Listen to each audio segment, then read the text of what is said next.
ஆண்டவரும் இரட்சகருமாகிய இயேசு கிறிஸ்துவின் இனிய நாமத்தில் உங்கள் யாவருக்கும் அன்பின் வார்த்தைகளை தெரிவித்துக் கொள்கிறேன். அருமையான தேவப்பிள்ளைகளே, நியூ டே நியூ ஹோப், புதிய நாள் புதிய நம்பிக்கை தின தியானத்தின் மூலமாய் இந்த நாளில் உங்களுக்கு சந்திப்பதில் நான் மிகுந்த மகிழ்ச்சி அடைகிறேன். அல்லேலூயா.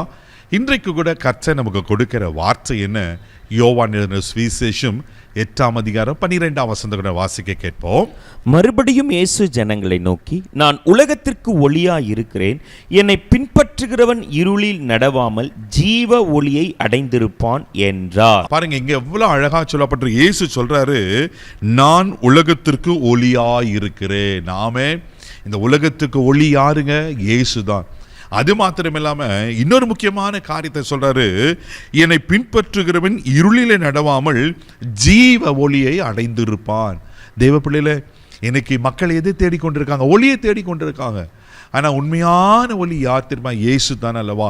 ஏசாயா தீர்க்கதரிசன புஸ்தகம் 9ஆம் அதிகாரம் 2வது வசனத்தில் வாசிப்பீங்கன்னா, இருளில் இருக்கிற ஜனங்கள் பெரிய வெளிச்சத்தை கண்டாங்களாம். இயேசு பிறப்பதற்கு 800 வருஷத்துக்கு முன்பாகவே ஏசாயா தீர்க்க தரிசனம் சொல்லப்பட்ட ஒரு தீர்க்க தரிசன வார்த்தை. ஆனால் இயேசு பிறந்த உடனே இயேசு அதை உறுதிப்படுத்துகிறார். அந்த தீர்க்க தரிசனம் நிறைவேறுகிறது. நான் உலகத்துக்கு ஒளியா இருக்கிறேன்னு ஆண்டவர் சொல்லுகிறார். என்னை பின்பற்றுகிறவன் அவன் ஜீவ ஒளியை அடைவான் என்று சொல்லப்பட்டிருக்கு.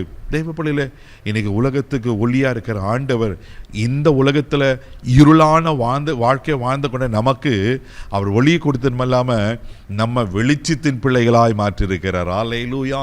இது தாங்க விசேஷம். நீங்க யார் தெரியுமா? நீங்க வெளிச்சத்தின் பிள்ளைகளாய் இருக்கிறீங்க. நீங்க ஒரு வெளிச்சம். அவர் எப்படி ஒளியா இருக்கிறாரோ அவருடைய பிள்ளைகளாக நீங்களும் நானும் உலகத்துக்கு வெளிச்சமா இருக்கிறோம். இப்போ டே ஃபுல்லா சூரியன் பயங்கரமா பிரகாசிக்கிறது. ஆனா சந்திரன் டே டைம்ல இருக்கு நம்மளுக்கு தெரியுறது இல்லை. தெய்வ பிள்ளையில அந்த சூரியன் மறைந்த பிறகு அந்த சூரிய ஒளியை இந்த சந்திரன் பெற்றுக்கொண்டு இரவு நேரத்துல அது வெளிச்சத்தை கொடுக்கிறது அல்லவா? இன்னைக்கு நீதியின் சூரியனாகிய இயேசு கிறிஸ்து அவருடைய பிள்ளையா நம்ம இருக்கும்போது அவர் எப்படி உலகத்துக்கு ஒளியா இருந்தாரோ, இங்க வசனம் அழகா சொல்லப்பட்டிருக்கு, என்னை பின்பற்றுகிறவன் இருளின் நடம் ஜீவ ஒளியை அடைந்திருப்பான்.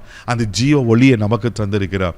அந்த ஜீவ ஒளி நமக்குள்ள இருக்கனால நம்ம ஆண்டவர் வெளிச்சத்தின் பிள்ளையா வைத்திருக்கிறார். அதே யோவான் சுவிசேஷம் 1ஆம் அதிகாரம் 4வது வசனத்தை கூட வாசிக்கும் போது இப்படியா சொல்லப்பட்டிருக்கு. வாசிக்க கேட்போம். அவருக்குள் ஜீவன் இருந்தது, அந்த ஜீவன் மனுஷருக்கு ஒளியா இருந்தது. பாருங்க, அவரை பின்பற்றுகிறவன் இருளில நடாம ஜீவ ஒளியை அடைந்திருப்பானா. அதனால வசனம் சொல்லப்பட்டிருக்கு, ஆமென், அவருக்குள்ள ஜீவன் இருந்தது, அந்த ஜீவன் மனுஷனுக்கு ஒளியா இருந்தது.